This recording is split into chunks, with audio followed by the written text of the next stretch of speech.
ನಮಸ್ಕಾರ ಎಲ್ರಿಗೂ, welcome to Karnataka exams. So ನಾವಿವತ್ತು 10th January related important current ಅಫೇರ್ಸ್ನ ಡಿಸ್ಕಷನ್ ಮಾಡ್ಕೊಳ್ಳೋಣ. ಈ ವಿಡಿಯೋ PDF ಏನಾದರೂ ನಿಮಗೆ ಬೇಕಾಗಿದ್ದರೆ ಟೆಲಿಗ್ರಾಮ್ ಚಾನಲಲ್ಲಿ ಫಾಲೋ ಮಾಡ್ಕೊಂಡಿರಿ. ಹಾಗೂ ಡೈಲಿ ಅಪ್ಡೇಟ್ಸ್ಗೋಸ್ಕರ ನೀವು ಇನ್ಸ್ಟಾಗ್ರಾಮ್ ಪೇಜ್ನು ಕೂಡ ಫಾಲೋ ಮಾಡ್ಕೋಬೋದು.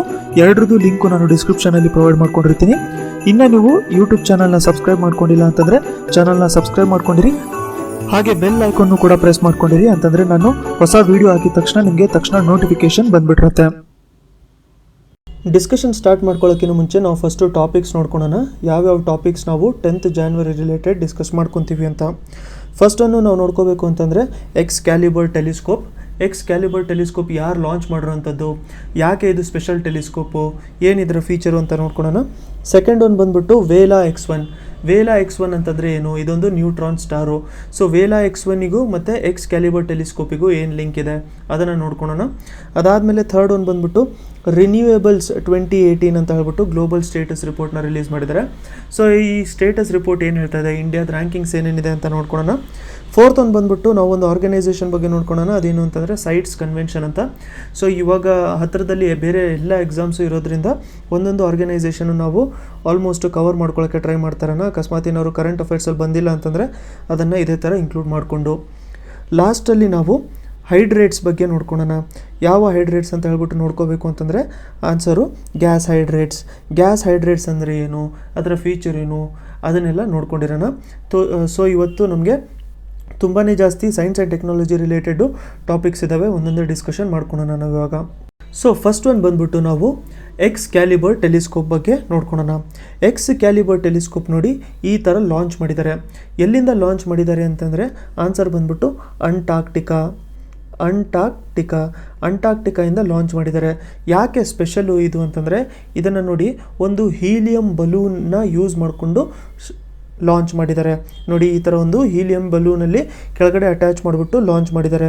ಇದರಿಂದ ಬೆನಿಫಿಟ್ ಏನಾಗುತ್ತಪ್ಪ ಅಂತಂದರೆ ನೋಡ್ಕೊಂಡಿರಿ, ಏರೋಪ್ಲೇನ್ಸ್ ಎಲ್ಲ ಏನೇನಿರುತ್ತಲ್ಲ, ಏರೋಪ್ಲೇನ್ಸ್ ಬಂದ್ಬಿಟ್ಟು ಒಂದು ಡಿಸ್ಟೆನ್ಸಲ್ಲಿ ಫ್ಲೈ ಮಾಡ್ತಾ ಇರುತ್ತೆ, ಒಂದು ಡಿಸ್ಟೆನ್ಸಲ್ಲಿ ಇದು ಹಾರ್ತಾ ಇರುತ್ತೆ.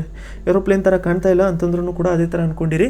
ಇದಕ್ಕಿನ್ನೂ ಕೂಡ 4 ಪಟ್ಟು ಹೈಯರು, ಇದಕ್ಕಿನ್ನೂ 4 times ಹೈಯರು ಹೈಟಲ್ಲಿ ಇದು ಇರುತ್ತೆ. ಯಾವುದು ಇದು ಟೆಲಿಸ್ಕೋಪು ಅಂತಂದರೆ ಎಕ್ಸ್ಕ್ಯಾಲಿಬರ್ ಟೆಲಿಸ್ಕೋಪು. ಇದನ್ನು ಅಂಟಾರ್ಕ್ಟಿಕಾದು ಮ್ಯಾಕ್ಮರ್ಡೋ ಸ್ಟೇಷನ್ ಅಂತ ಒಂದಿದೆ.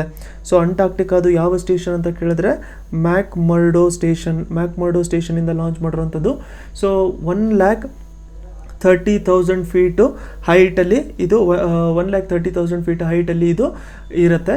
ಇದು ಯಾವುದಕ್ಕೋಸ್ಕರ ಅಂತಂದರೆ ಸೆಲೆಸ್ಟಿಯಲ್ ಬಾಡೀಸು, ಎಸ್ಪೆಷಲಿ ಈ ವೇಲಾ X1 ಅಂತ ಇದೇನು ನಮಗೆ ನ್ಯೂಟ್ರಾನ್ ಸ್ಟಾರ್ ಇದೆಯಲ್ಲ, ಇದ್ರ ಬಗ್ಗೆ ಅಬ್ಸರ್ವ್ ಮಾಡಬೇಕು ಅಂತ ಹೇಳ್ಬಿಟ್ಟು ಇದನ್ನು ಲಾಂಚು ಮಾಡಿದ್ದಾರೆ.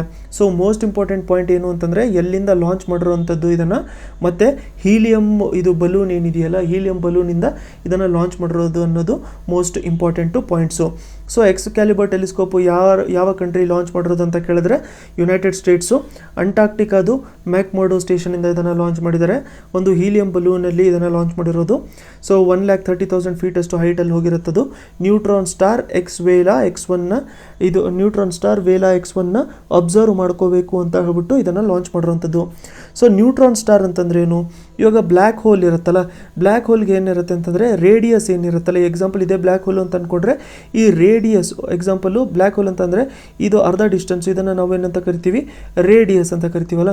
ಸೊ ರೇಡಿಯಸ್ಸು ತುಂಬಾ ಚಿಕ್ಕದಾಗಿರುತ್ತೆ. ಸೊ ರೇಡಿಯಸ್ ತುಂಬ ಚಿಕ್ಕದಿದ್ದರೆ ಸೈಜು ಕೂಡ ತುಂಬ ಚಿಕ್ಕದಿರುತ್ತೆ, ಬಟ್ ಡೆನ್ಸಿಟಿ ತುಂಬ ಹೈ ಆಗಿರುತ್ತೆ. ಸೊ ಅದನ್ನು ನಾವು ನ್ಯೂಟ್ರಾನ್ ಸ್ಟಾರ್ ಅಂತ ಹೇಳ್ಬಿಟ್ಟು ಕರಿತೀವಿ. ಸೊ ಈ ಥರ ನ್ಯೂಟ್ರಾನ್ ಸ್ಟಾರು ಒಂದು ವೇಲಾ X1 ಅಬ್ಸರ್ವ್ ಮಾಡಬೇಕು ಅಂತ ಹೇಳ್ಬಿಟ್ಟು ಇದನ್ನು ಲಾಂಚ್ ಮಾಡಿದ್ದಾರೆ. ಈ ವೇಲಾ X1 ಬಗ್ಗೆ ನಾವು ಸ್ವಲ್ಪ ತಿಳ್ಕೋಬೇಕು ಅಂತಂದರೆ ಇದು ಒಂದು ಟಾರ್ಗೆಟು. ಎಕ್ಸ್ಕ್ಯಾಲಿಬರ್ ಅಂತ ಏನು ಟೆಲಿಸ್ಕೋಪ್ ಲಾಂಚ್ ಮಾಡಿದಾರಲ್ಲ ಹೀಲಿಯಂ ಬಲೂನ್ನ ಯೂಸ್ ಮಾಡಿಕೊಂಡು, ಅದಕ್ಕೆ ಇದೊಂದು ಟಾರ್ಗೆಟು, ಇದನ್ನು ಅಬ್ಸರ್ವ್ ಮಾಡ್ಕೋಬೇಕು ಅಂತ. ಇದು ನೋಡಿ ಒಂದು ಬೈನರಿ ಆರ್ಬಿಟಲ್ಲಿದೆ ಅಂತೆ ಸೂಪರ್ ಜೈಂಟ್ ಸ್ಟಾರ್ಸಲ್ಲಿ. ಸೊ ಇದರಲ್ಲಿ ನಾವು ಏನು ನೋಡ್ಕೋಬೇಕು, 2 ವರ್ಡ್ಸ್ ಇದೆ ನಮಗೆ. ಬೈನರಿ ಆರ್ಬಿಟ್ ಅಂತ ಒಂದು ವರ್ಡು, ಇನ್ನೊಂದು ಸೂಪರ್ ಜೈಂಟ್ ಸ್ಟಾರ್ಸ್ ಅಂತ. ಸೊ ಬೈನರಿ ಆರ್ಬಿಟ್ ಅಂತಂದರೆ ಏನು, ಸೊ ಒಂದೇ ಆರ್ಬಿಟಲ್ಲಿ ಆಲ್ಮೋಸ್ಟ್ ಈ ಥರ ರೊಟೇಟ್ ಆಗ್ತಿರುತ್ತಲ್ಲ, ಇದು ಒಂದು ಬಾಡಿ. ಸೊ ಇದೊಂದು ಬಾಡಿ ಮತ್ತು ಇದೊಂದು ಬಾಡಿ ಅಂತ ಹೇಳ್ಬಿಟ್ಟು ಅಂದ್ಕೊಳ್ಳೋಣ. ಸೊ ಒಂದೇ ಸೆಂಟರ್ ಆಫ್ ಮಾಸ್ ಅರೌಂಡು ಇದು ಸುತ್ತುತ್ತಾ ಇರುತ್ತೆ. ಸೊ ಏನು ಹೇಳ್ತಿದ್ದಾರೆ ಅಂತಂದರೆ, ಇದು ವೇಲಾ X1 ಆಗಿದ್ದಿದ್ರೆ ಇದು ನಮಗೆ ಸೂಪರ್ ಜೈಂಟ್ ಸ್ಟಾರ್ ಅಂತ ಹೇಳ್ಬಿಟ್ಟು ಕರಿತಾ ಇದ್ದಾರೆ. ಸೊ ಒಂದೇ ಆರ್ಬಿಟ್ ಅಥವಾ ಒಂದೇ ಸೆಂಟರ್ ಅರೌಂಡು ಇದು ತಿರುಗ್ತಾ ಇರುತ್ತೆ. ಸೊ ಎರಡು ಬಾಡಿ ಕೂಡ ಒಂದೇ ಸೆಂಟರ್ ಅರೌಂಡ್ ತಿರುಗ್ತಾ ಇರುತ್ತೆ. ಅದನ್ನು ನಾವು ಬೈನರಿ ಆರ್ಬಿಟ್ ಅಂತ ಹೇಳ್ಬಿಟ್ಟು ಕರಿತೀವಿ. ನೆಕ್ಸ್ಟ್ ಸೂಪರ್ ಜಾಯಿಂಟ್ ಸ್ಟಾರ್ಸ್ ಅಂದರೆ ಏನು? ಸೊ ಸೂಪರ್ ಜಾಯಿಂಟ್ ಸ್ಟಾರ್ಸ್ ಅಂತಂದರೆ ನಮ್ಮ ಸನ್ ಏನಿದೆಯಲ್ಲ, ನಮ್ಮ ಸನ್ಕಿನ್ನೂ ಕೂಡ ಮಾಸಲ್ಲಿ ತುಂಬ ಜಾಸ್ತಿ ದೊಡ್ಡದಾಗಿರುತ್ತೆ. ಅದಕ್ಕೆ ನಾವು ಅದನ್ನು ಸೂಪರ್ ಜಾಯಿಂಟ್ ಅಂತಂದರೆ ತುಂಬ ಜಾಸ್ತಿ ಅಂತ. ಸೊ ಸೂಪರ್ ಜಾಯಿಂಟ್ ಸ್ಟಾರ್ಸ್ ಅಂತ ನಾವು ಅದನ್ನೇ ಕರೆಯುವಂಥದ್ದು. ಸೊ ಸೂಪರ್ ಜಾಯಿಂಟ್ ಸ್ಟಾರ್ಸ್ ಅಂತಂದರೆ ಲಾರ್ಜೆಸ್ಟ್ ಸ್ಟಾರು ನಮ್ಮ ಯೂನಿವರ್ಸಲ್ಲಿ ಸೂಪರ್ ಜಾಯಿಂಟ್ ಸ್ಟಾರ್ಸ್ ಅಂತ ಹೇಳ್ಬಿಟ್ಟು ನಾವು ಕರಿತೀವಿ. ಸೊ ಬೈನರಿ ಆರ್ಬಿಟ್ ಅಂತಂದ್ರೆ ಏನು? ಎರಡು stars orbiting common centre of mass. So ಇದು ಕಾಮನ್ ಸೆಂಟರ್ ಆಫ್ ಮಾಸ್ ಅಂತ ತೊಗೊಂಡ್ರೆ ಎರಡು ಸ್ಟಾರ್ಸು ಆರ್ಬಿಟ್ ಮಾಡ್ತಾ ಇರುತ್ತೆ. ಸೊ ಈ ಥರ ಒಂದು ವೇಲಾ X1 ಅಂತ ಒಂದೇನು ನ್ಯೂಟ್ರಾನ್ ಸ್ಟಾರ್ ಇದೆಯಲ್ಲ, ಅದನ್ನು ಸ್ಟಡಿ ಮಾಡಬೇಕು ಅಂತ ಇದನ್ನು ಲಾಂಚ್ ಮಾಡ್ಕೊಂಡಿರೋಂಥದ್ದು. ಸೈನ್ಸ್ ಆ್ಯಂಡ್ ಟೆಕ್ನಾಲಜಿಯಲ್ಲಿ ಇಂಪಾರ್ಟೆಂಟು. ವೇಲಾ X1 ಏನು ಅಂತ ಹೇಳ್ಬಿಟ್ಟು ಕೇಳಿದ್ರೆ ನ್ಯೂಟ್ರಾನ್ ಸ್ಟಾರ್ ಅಂತ ಹೇಳ್ಬಿಟ್ಟು. ನೆಕ್ಸ್ಟು ಅದಕ್ಕೆ ಬೈನರಿ ಆರ್ಬಿಟ್ ಬಗ್ಗೆ ಏನಾದ್ರು ಕೇಳಿದ್ರೆ same centre of mass around ಎರಡು ಏನಾದ್ರು ಸ್ಟಾರ್ಸು ಆರ್ಬಿಟ್ ಮಾಡ್ತಾ ಇದ್ರೆ ಅದನ್ನು ನಾವು ಸೂಪರ್ ಜಾಯಿಂಟ್ ಸ್ಟಾರ್ಸ್ ಅಂತ ಹೇಳ್ಬಿಟ್ಟು ಕರಿತೀವಿ. ನೆಕ್ಸ್ಟ್ ಒಂದು ಎನ್ವೈರ್ಮೆಂಟ್ ರಿಲೇಟೆಡ್ ಒಂದು ರಿಪೋರ್ಟ್ನ ರಿಲೀಸ್ ಮಾಡಿದ್ದಾರೆ. ಇದರಲ್ಲಿ ನಮಗೆ ಆ್ಯಕ್ಚುಲಿ ಎನ್ವೈರ್ಮೆಂಟ್ ಆಗಿರಲಿ, ಎನರ್ಜಿ ಆಗಿರಲಿ ಕವರ್ ಆಗಿರುತ್ತೆ. ಸುಮ್ಮನೆ ಫ್ಯಾಕ್ಚುಲ್ ಆಗಿರುತ್ತೆ, ಒಂದ್ಸರಿ ತಿಳ್ಕೊಂಡಿರೋಣ. ರಿನ್ಯೂವೇಬಲ್ಸ್ 2018 ಅಂತ ಹೇಳ್ಬಿಟ್ಟು ಗ್ಲೋಬಲ್ ಸ್ಟೇಟಸ್ ರಿಪೋರ್ಟ್ನ ರಿಲೀಸ್ ಮಾಡಿರೋಂಥದ್ದು. ಗ್ಲೋಬಲ್ ಸ್ಟೇಟಸ್ ರಿಪೋರ್ಟು ರಿನ್ಯೂವೇಬಲ್ಸ್ 2018 ಅಂತ. ರಿನ್ಯೂವೇಬಲ್ಸ್ ಅಂತಂದರೆ ಏನು? ನಮಗೆ ಎನರ್ಜಿ ಥರ ಗೊತ್ತಾಗುತ್ತಲ್ವಾ. ಸೊ ಅದಕ್ಕೆ ಇದನ್ನು ಯಾರು ರಿಲೀಸ್ ಮಾಡಿರೋದು ಅಂತ ಕೇಳಿದ್ರೆ renewable energy network for 21st century. ಅದನ್ನು REN21 ಅಂತಲೂ ಕೂಡ ನಾವು ಕರಿಬೋದು. So renewable energy network for 21st century ಅಂತ. ಸೊ ಇದರಲ್ಲಿ ಏನು ಮಾಡಿದ್ದಾರೆ ಅಂತಂದರೆ ರ್ಯಾಂಕಿಂಗ್ಸ್ನ ಕೊಟ್ಟಿದ್ದಾರೆ. ರಿನ್ಯೂವೇಬಲ್ ಎನರ್ಜಿನ ಯಾವ್ಯಾವ ಕಂಟ್ರೀಸು ಎಷ್ಟೆಷ್ಟು ಪ್ರೊಡ್ಯೂಸ್ ಮಾಡುತ್ತೆ, ಎಷ್ಟು ಜಾಸ್ತಿ ಪ್ರೊಡ್ಯೂಸ್ ಮಾಡಿದರೆ ಬೆಟರ್ ರ್ಯಾಂಕಿಂಗು, ಕಮ್ಮಿ ಪ್ರೊಡ್ಯೂಸ್ ಮಾಡ್ತಾ ಇದ್ದರೆ ಕಮ್ಮಿ ರ್ಯಾಂಕಿಂಗು ಕೆಟ್ಟದಾಗಿರುವಂಥದ್ದು ಅಂತಂದರೆ ತುಂಬ ಲೇಟಾಗಿ ಬರುವಂಥದ್ದು. ಸೊ ಇಂಡಿಯಾದ ಪೊಸಿಷನ್ ನೋಡಿ 5th ಪ್ಲೇಸಲ್ಲಿ ಇಟ್ಟಿದ್ದಾರೆ ರಿನ್ಯೂವೇಬಲ್ ಎನರ್ಜಿ ರ್ಯಾಂಕಿಂಗಲ್ಲಿ.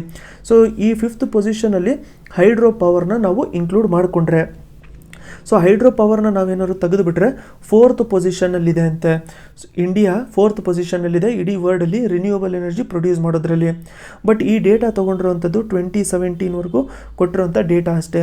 ಬಟ್ ನಾವು ಏನಾದರೂ ರಿನ್ಯೂವೇಬಲ್ ಎನರ್ಜಿ ವೆಬ್ಸೈಟು, ಸೊ ಈ ನಮ್ಮದು ಮಿನಿಸ್ಟ್ರಿ ಆಫ್ ರಿನ್ಯೂವೇಬಲ್ ಎನರ್ಜಿ ವೆಬ್ಸೈಟಿಂದ ಏನಾದ್ರು ಡೇಟಾ ನಾವು ನೋಡ್ಕೊಂಡಿದ್ರೆ ಇವಾಗ ಹೊಸದಾಗಿ ಎಷ್ಟೊಂದು ನಮಗೆ ಪವರ್ ಪ್ರಾಜೆಕ್ಟ್ಸ್ಗಳೆಲ್ಲ ಆ್ಯಡ್ ಮಾಡ್ಕೊಂಡಿದ್ದಾರೆ. So new addition to electricity is towards renewable energy, ಅದನ್ನು ಕೂಡ ಇದೇ ರಿಪೋರ್ಟ್ ಹೇಳ್ತಾ ಇದ್ದಾರೆ.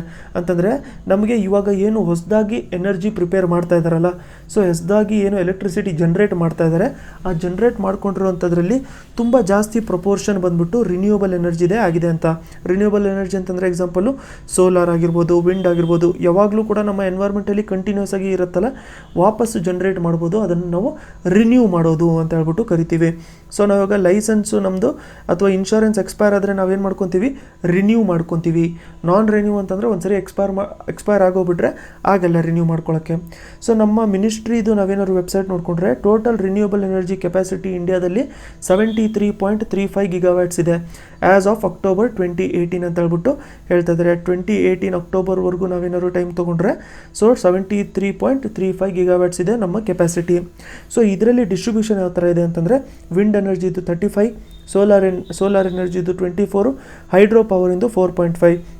ಸೊ ಅದಕ್ಕೋಸ್ಕರ ಹೈಡ್ರೋ ಪವರಿಂದ ಕಮ್ಮಿ ಇರೋದ್ರಿಂದ ಇದನ್ನು ಆ್ಯಡ್ ಮಾಡಿಕೊಂಡ್ರೆ ಒಂದು ರ್ಯಾಂಕಿಂಗ್ ಕೆಳಗಡೆ ಇಳಿತೀವಿ. ಸೊ ಅದನ್ನು ತೆಗೆದುಬಿಟ್ರೆ ನಾವು ಒಂದು ರ್ಯಾಂಕಿಂಗ್ ಮೇಲ್ಗಡೆ ಹೋಗಿರ್ತೀವಿ. ನೆಕ್ಸ್ಟು ಬಯೋ ಪವರಿಂದ 9.5 ಗಿಗಾವ್ಯಾಟ್ಸು ನಮ್ಮ ಪ್ರೊಡಕ್ಷನ್ ಇದೆ ಅಂತ ಹೇಳ್ಬಿಟ್ಟು ಹೇಳ್ತಾ ಇದ್ದಾರೆ. ನೆಕ್ಸ್ಟ್ ನಾವು ಸೈಟ್ಸ್ ಬಗ್ಗೆ ಸ್ವಲ್ಪ ತಿಳ್ಕೊಳ್ಳೋಣ. ಸೈಟ್ಸ್ ಅಂತಂದ್ರೇನು? The convention on international trade in endangered species of wild flora and fauna. So ಅದಕ್ಕೆ ನಾವು ಸೈಟ್ಸ್ ಅಂತ ಹೇಳ್ಬಿಟ್ಟು ಕರಿತೀವಿ. ಸೊ ಸೈಟ್ಸ್ ಅನ್ನೋದು ನೋಡಿ ಅದೊಂದು ಇಂಟರ್ನ್ಯಾಷನಲ್ ಅಗ್ರಿಮೆಂಟು. ಸೊ ಅಗ್ರಿಮೆಂಟ್ ಅಲ್ವಾ, ಸೈಟ್ಸ್ ಅನ್ನೋದು ಒಂದು ಇಂಟರ್ನ್ಯಾಷನಲ್ ಅಗ್ರಿಮೆಂಟು. ಯಾವುದಕ್ಕೋಸ್ಕರ ಅಂತಂದರೆ ಈ ವೈಲ್ಡ್ ಆ್ಯನಿಮಲ್ಸ್ ಆಗಿರಲಿ ಅಥವಾ ಪ್ಲ್ಯಾಂಟ್ ಸ್ಪೀಷೀಸ್ ಆಗಿರಲಿ ಇವುಗಳ ಕಮರ್ಷಿಯಲ್ ಟ್ರೇಡ್ ಮಾಡ್ತಾರಲ್ಲ, ಅದಕ್ಕೆ ಒಂದು ಇಂಟರ್ನ್ಯಾಷನಲ್ ಅಗ್ರಿಮೆಂಟು. ಸೊ ಏನಾಗ್ತಿತ್ತು ಅಂತಂದರೆ ಮುಂಚೆ ಇವಾಗ ಸಿಕ್ಕಿರುವಂಥದ್ದು ಸ್ಪೀಷೀಸ್ಗಳು ಯಾವುದಾದ್ರು ಇಂಪಾರ್ಟೆಂಟ್ ಆಗಿದ್ದರೆ, ಎಕ್ಸಾಂಪಲ್ಲು ಇವಾಗ ರೈನೋಸರಸ್ ಆಗಿರ್ಬೋದು, ಅಥವಾ ಇವಾಗ ನಮಗೆ ಎಲಿಫೆಂಟಿಂದು ಏನು ಟೀತ್ ಇರುತ್ತಲ್ಲ, ಎಲಿಫೆಂಟ್ ಟೂತ್ ಇರುತ್ತಲ್ಲ, ಹಲ್ಲು, ಅದು ತುಂಬ ಇಂಪಾರ್ಟೆಂಟು. ಸೊ ಇದರಿಂದ ಎಲಿಫೆಂಟ್ ಟೂತಿಂದ ಏನು ಮಾಡ್ತಾರೆ ಅಂತಂದರೆ, ಈಗ ನಾವು ಬಿಲಿಯರ್ಡ್ಸ್ ಎಲ್ಲ ಆಡ್ತೀವಲ್ಲ ಅಂತಂದರೆ ಸ್ನೂಕರ್ ಆಡ್ತೀವಲ್ಲ ಬೋರ್ಡಲ್ಲಿ, ಸೊ ಆ ಸ್ನೂಕರಿನ ಬಾಲು ಕೂಡ ತುಂಬಾ ಟೈಮು ಎಲಿಫೆಂಟ್ ಇದು ಟೀತಿಂದನೇ ಇದನ್ನು ಮಾಡ್ಕೊಂಡಿರ್ತಾರೆ. ಮತ್ತು ಇದು ನಾವೇನಾದ್ರು ಒನ್ ಹಾರ್ನ್ ರೈನೋಸರಸ್ಸಿಂದು ಏನಾದ್ರು ಹಾರ್ನ್ ತುಂಬಾ ಕದೀತಾರೆ ಅಂತ ಹೇಳ್ಬಿಟ್ಟು ನಾವು ಕರೆಂಟ್ ಅಫೇರ್ಸಲ್ಲೂ ಕೂಡ ಡಿಸ್ಕಸ್ ಮಾಡ್ಕೊಂಡಿದ್ದೀವಿ.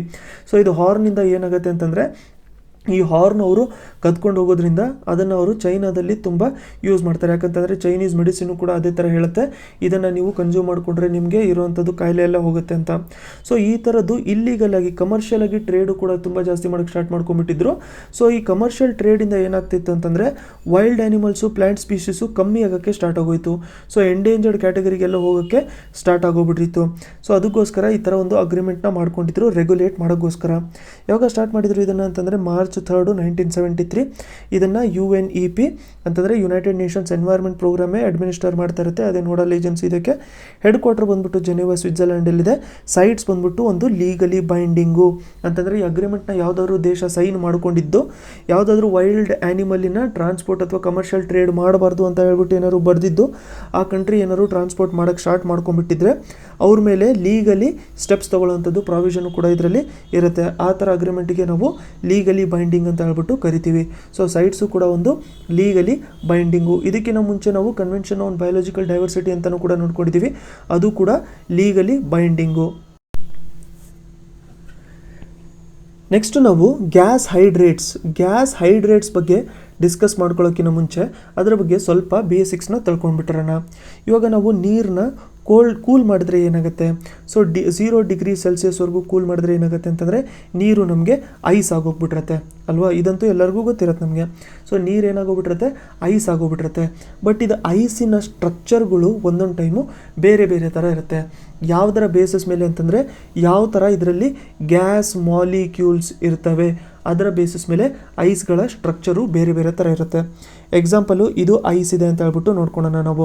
ಸೊ ಇದು ಐಸ್ ಆಗೋಗ್ಬಿಟ್ಟಿದೆ, ಆದರೂ ಇದರಲ್ಲಿ ಕೆಲವೊಂದು ಪೋರ್ಷನ್ ಇರುತ್ತೆ, ಅದರಲ್ಲಿ ಗ್ಯಾಸ್ಗಳು ಪ್ರೆಸೆಂಟ್ ಇರುತ್ತೆ. ಯಾವ ಥರ ಗ್ಯಾಸ್ಗಳು ಅಂತಂದರೆ, ಬ್ಯೂಟೇನ್ ಆಗಿರ್ಬೋದು, ಮೀಥೇನ್ ಆಗಿರ್ಬೋದು, ಇವೆಲ್ಲ ಈ ಥರ ಕ್ಯಾವಿಟೀಸು ಅಂತಂದರೆ ಈ ಥರ ಚಿಕ್ಕ ಚಿಕ್ಕದು ಹೋಲ್ ಥರ ಏನಿರುತ್ತಲ್ಲ ಅದರಲ್ಲಿ ಗ್ಯಾಸ್ಗಳು ಪ್ರೆಸೆಂಟ್ ಇರುತ್ತೆ. ಸೊ ಇವಾಗ ಯಾಕೆ ಇದ್ರ ಬಗ್ಗೆ ನಾವು ನೋಡ್ಕೊತಾ ಇದ್ದೀವಿ ಅಂತಂದರೆ, ಈ ಗ್ಯಾಸ್ ಹೈಡ್ರೇಟ್ಸ್, ಇದನ್ನೇ ನಾವು ಗ್ಯಾಸ್ ಹೈಡ್ರೇಟ್ಸ್ ಅಂತ ಹೇಳ್ಬಿಟ್ಟು ಕರೆಯುವಂಥದ್ದು. ಸೊ ಈ ಗ್ಯಾಸ್ ಹೈಡ್ರೇಟ್ಸ್ ಏನಾದ್ರು ಆಗಬೇಕು ಅಂತಂದರೆ ಒಂದು ಲೆವೆಲಲ್ಲಿ ಮಾಡರೇಟ್ ಟೆಂಪ್ರೇಚರ್ ಇರಬೇಕು ಮತ್ತು ಹೈ ಪ್ರೆಷರು ಸಿಚುವೇಶನ್ ಇರಬೇಕು. High pressure most important, high pressure situation ಇರಬೇಕಿದು. ಸೊ ಇದರಿಂದ ನಮಗೇನು ಗೊತ್ತಾಗುತ್ತೆ ಅಂತಂದರೆ, ಹೊರಗಡೆ ನಮ್ಮ ಸ್ಪೇಸಿನ ಹೊರಗಡೆ ನಾವೇನಾದರೂ ನೋಡಿಕೊಂಡ್ರೆ ಈ ಥರ ನಾವು ಕ್ರಿಯೇಟ್ ಮಾಡೋಕ್ಕೆ ಆಗಲ್ಲ. ಯಾಕಂತಂದರೆ ಲೋ ಟೆಂಪ್ರೇಚರ್ ಇರುತ್ತೆ ಹೊರಗಡೆ, ಸ್ಪೇಸಲ್ಲಿ ಲೋ ಟೆಂಪ್ರೇಚರ್ ಇರುತ್ತೆ ಮತ್ತು ಲೋ ಪ್ರೆಷರ್ ಇರುತ್ತೆ. ಸೊ ನಾವು ನೋಡ್ಕೊಂಡಿರೋದ್ರಿಂದ ಏನು, ಮಾಡರೇಟ್ ಟೆಂಪ್ರೇಚರ್ ಇರಬೇಕು ಮತ್ತು ಹೈ ಪ್ರೆಷರ್ ಇರಬೇಕು. ಸೊ ಈ ಥರ ಪ್ರೆಸೆಂಟ್ ಇರಲ್ವಲ್ಲ, ಅದಕ್ಕೋಸ್ಕರ ಹೈಡ್ರೇಟ್ಸು ಅಲ್ಲಿ ಹೊರಗಡೆ ಕ್ರಿಯೇಟ್ ಮಾಡ್ಕೊಳ್ಳೋಕ್ಕೆ ಆಗ್ತಾಯಿರಲ್ಲ. ಬಟ್ ಇವಾಗ ರೀಸೆಂಟಾಗಿ ಏನು ಮಾಡ್ಕೊಂಡಿದ್ದಾರೆ ಅಂತಂದರೆ, IIT ಮಡ್ರಾಸಿನ ರಿಸರ್ಚರ್ಸು ಏನು ಮಾಡಿದ್ದಾರೆ, ಈ ಥರ ಗ್ಯಾಸ್ ಹೈಡ್ರೇಟ್ಸ್ನ ಔಟರ್ ಸ್ಪೇಸ್ ಥರನೇ ಒಂದು ಕಂಡೀಷನ್ನ ಪ್ರಿಪೇರ್ ಮಾಡಿ ಅದರಲ್ಲೇ ಈ ಥರ ಗ್ಯಾಸ್ ಹೈಡ್ರೇಟ್ಸ್ನ ಅವರು ಪ್ರಿಪೇರ್ ಇಟ್ಕೊಂಡ್ಬಿಟ್ಟಿದ್ದಾರೆ. ಸೊ ಇದರಿಂದ ಅಪ್ಲಿಕೇಶನ್ಸ್ ಎಲ್ಲ ಏನೇನಾಗುತ್ತೆ ನಾವೆಲ್ಲ ಫ್ಯೂಚರಲ್ಲಿ ನೋಡ್ಕೋಬೇಕಾಗತ್ತೆ. ಬಟ್ ಇವಾಗ ಸದ್ಯಕ್ಕೆ ಗ್ಯಾಸ್ ಹೈಡ್ರೇಟ್ಸ್ ಅಂದರೆ ಏನು ಅದನ್ನು ನೀವು ಸ್ವಲ್ಪ ತಿಳ್ಕೊಂಡಿರಿ. ಯಾಕಂತಂದರೆ ಈ ಥರ ಕ್ವೆಶನ್ಸ್ ಅಕಸ್ಮಾತ್ ಏನಾದ್ರು ನಿಮಗೆ ಕೇಳೋವಂಥದ್ದು ಪ್ರಾವಿಷನ್ ಸ್ವಲ್ಪ ಕಮ್ಮಿ ಇರುತ್ತೆ, ಅಂದ್ರೂ ಕೂಡ ಕೇಳಿದ್ರೆ ನಮ್ಗೆ ಆನ್ಸರ್ ಮಾಡೋಕ್ಕೆ ಹೆಲ್ಪ್ಫುಲ್ ಆಗಿರುತ್ತೆ. So water in the form of ice, ಅದರ ಸ್ಟ್ರಕ್ಚರಲ್ಲಿ ಗ್ಯಾಸ್ ಮಾಲಿಕ್ಯೂಲ್ಸ್ ಇರುತ್ತೆ. ಯಾವ್ಯಾವ ಥರ ಗ್ಯಾಸ್ ಅಂತಂದರೆ ಬ್ಯೂಟೇನು, ಮೀಥೇನು ಈ ಥರದ್ದಿರುತ್ತೆ. ಗ್ಯಾಸ್ ಹೈಡ್ರೇಟ್ಸು ಔಟರ್ ಸ್ಪೇಸಲ್ಲಿ ಕ್ರಿಯೇಟ್ ಮಾಡೋಕ್ಕಾಗಲ್ಲ.